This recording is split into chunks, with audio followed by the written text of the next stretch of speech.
Hey there, card people. Today I'm going to show you how I am using TCGPlayer's newly announced Scan and Identify tool to add large quantities of cards to my TCGPlayer inventory. Now this is the replacement for TCGPlayer's Quick List. In fact, it supersedes their Quick List Plus beta.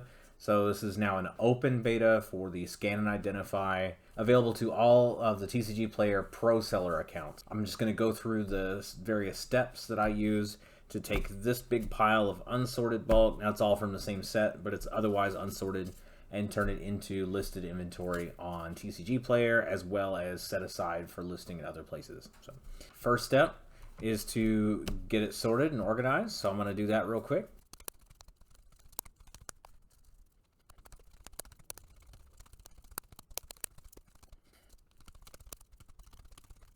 Okay, so now that we have the big stack here, several hundred cards here, now we've got it all alphabetized. Now we need to digitize it by running it through the scanner and getting images.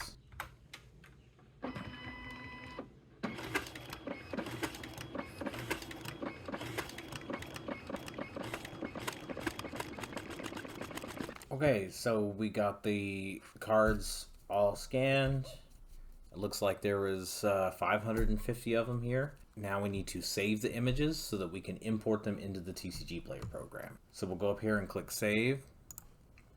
Save to my Quick List Plus folder. And it'll take a few seconds to save 550 pictures. There, it's done. So then we go to the TCGPlayer. I've got the Scan and Identify open here. And then I click this big import button right in the middle, and then I need to pick what line it is. So we're doing One Piece right now. You can see they've recently added One Piece and Disney Lorcana to the Scan and Identify program. It's not just Magic, Pokemon, and Yu-Gi-Oh! Supposedly they're rolling out more and more as they keep adding more features onto it. So I'm really looking forward to that. It'd be really super hype if they add Flesh and Blood and Vice Force, because I've got a lot of those cards, but that's a different video for right now. We're gonna browse and we'll go to my quick list pictures and select all and hit open, and bam, it popped them all right in there. I'm gonna go down here, I'll click next, and I need to tell it that they're in near mint condition and that they're normal, not foil or texture or Jolly Roger foil or anything like that. Now it's importing them, and it's going to take a couple minutes to import 550 plus pictures, but it'll get there. All right, so we can see here that it has finished uploading all the scans, and there are a few out of our 500 plus scans that are unidentified, so we have to go in there and manually identify them. So we'll do that real quick.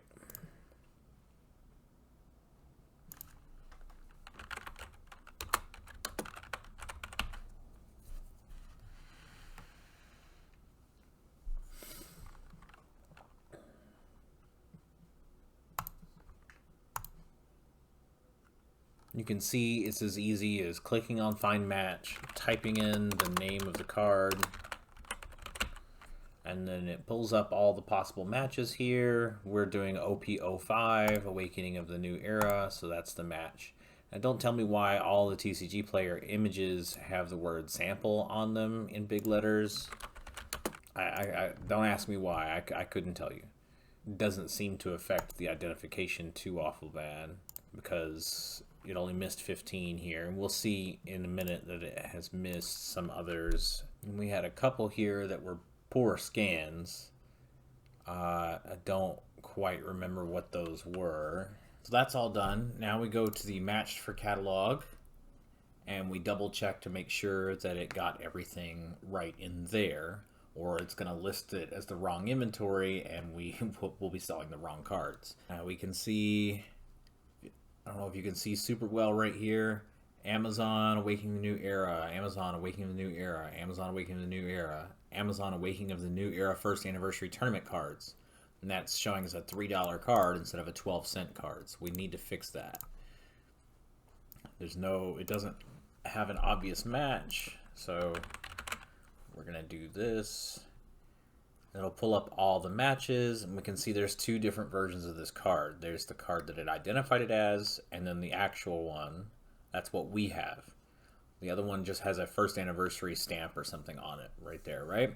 So we know it's this one, and we got to double check it for all these. Now, One Piece being relatively new on here, it's going to have a lot of these type of mistakes. Sometimes it'll pull up and have an option for you to switch it over to the right one.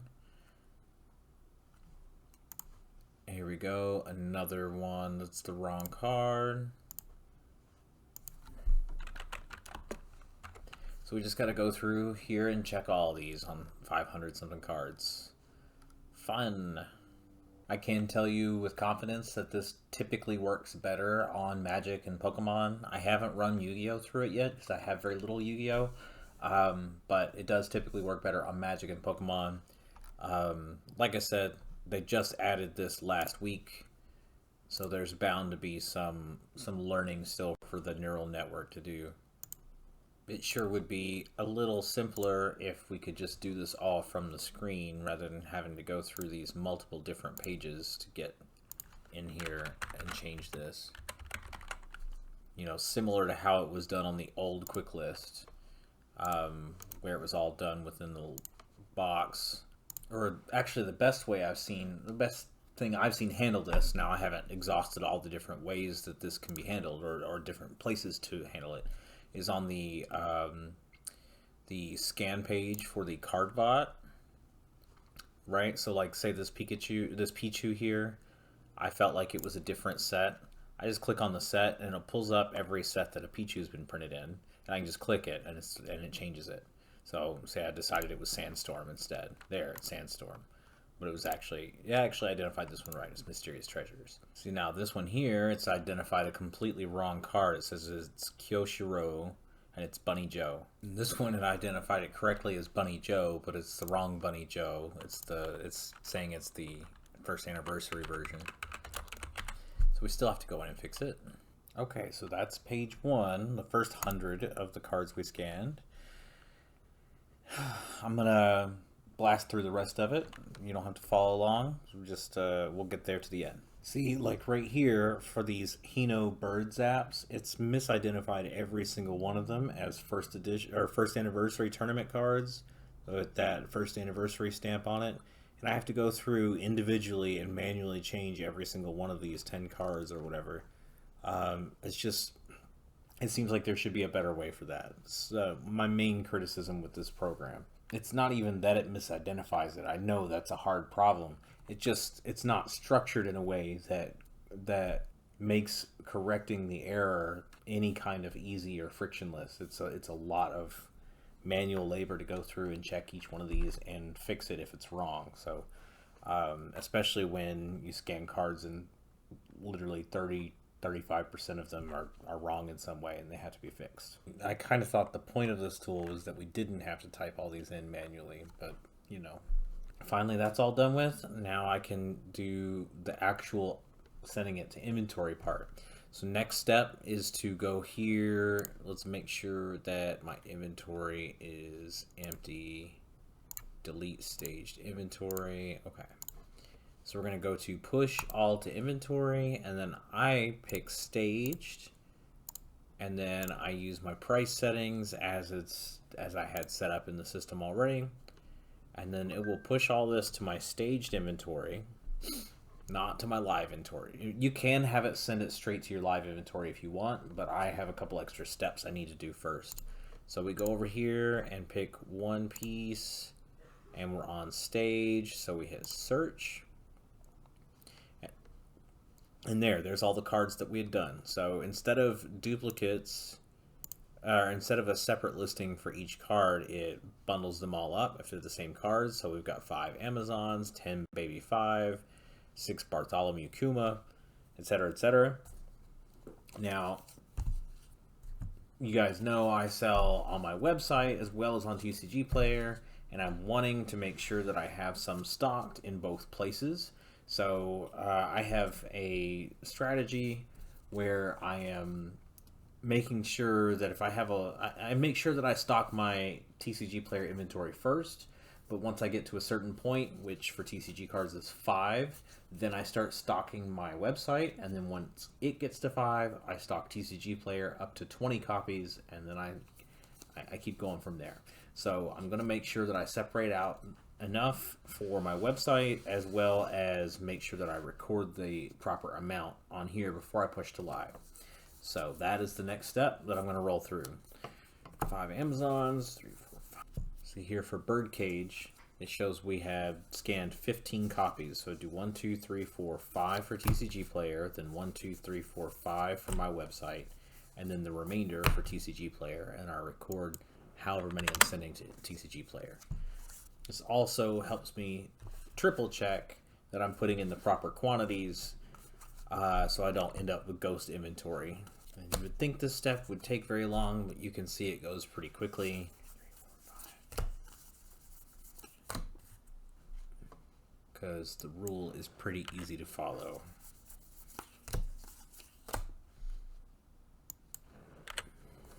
Maybe at some point in the future, I'll be able to add a feature to my inventory management system where I'm just running it through here, determining how many I have, and then it tells me where I need to put them.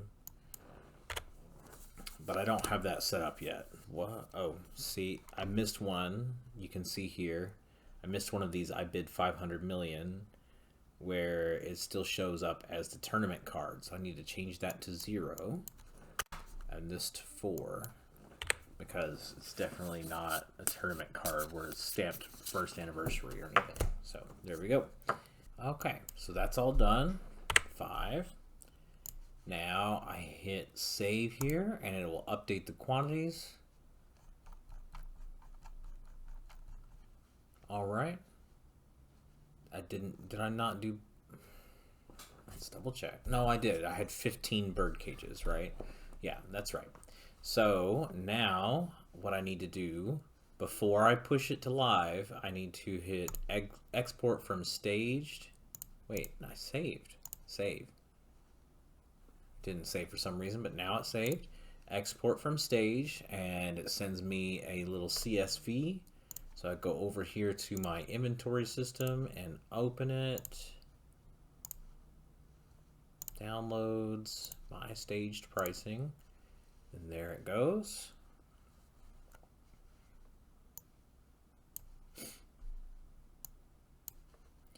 And so this is the output from TCGPlayer of that list of all these cards.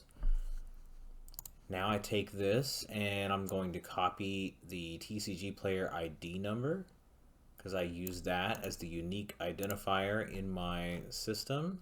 Oh, first we need to delete this row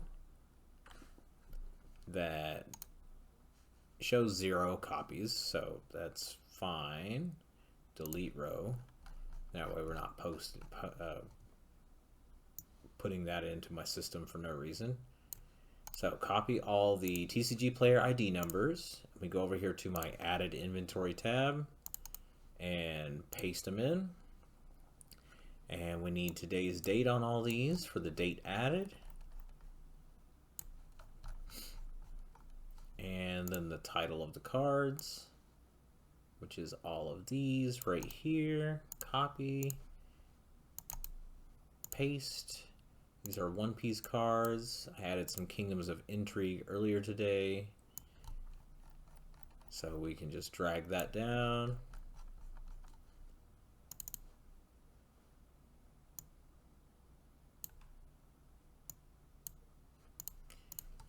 The set is all Awakening of the New Era, which rather than typing, I can just copy over from the other list. They are all near mint condition. And then since it's in the same order, I can just get the number of the cards added to quantity here, copy, and paste it here. And then my price on all these was ½ cent each because I got them for $5 per 1,000. Drag that down and it auto does the total cost for the cards added. Then very important, I need also to take these, these TCGPlayer ID numbers, copy, and then add them to my master inventory sheet, and it will auto-populate all that on there, ready to be updated if I sell some of these cards with total sold, the revenue for them, the fees on them, and all that, the total profit, the sales velocity, and all that stuff. So that is done there. So I can close this and then go back over here to the pricing tab and then click move to live, pick my search results so it makes sure it gets everything, hit continue, and they have been pushed to live. So now they're available on TCGPlayer. So that is the whole setup. That is done. I just got to put it away. These other cards, this other stack of cards that I have set aside to go onto my website, that's a different process, different video. It should be coming out before too long. Hopefully you found this little insight into how I'm doing things useful or at least interesting.